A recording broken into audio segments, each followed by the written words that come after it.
ठोकर में आ गए।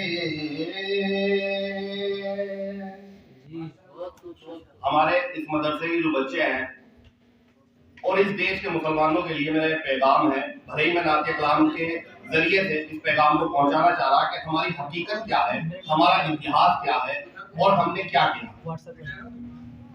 बिखरे तो फिर जमाने की ठोकर में आ गए।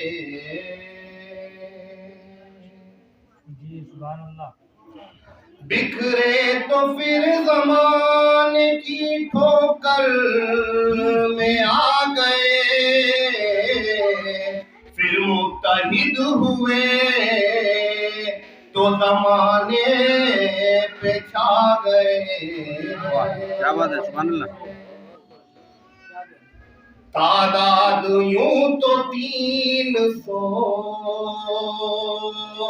तेहरा की थी मगर,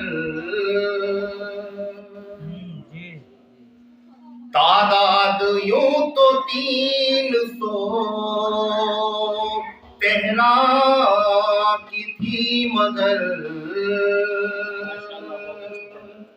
जब हम लजन हुए तो हजारों पे छा गए।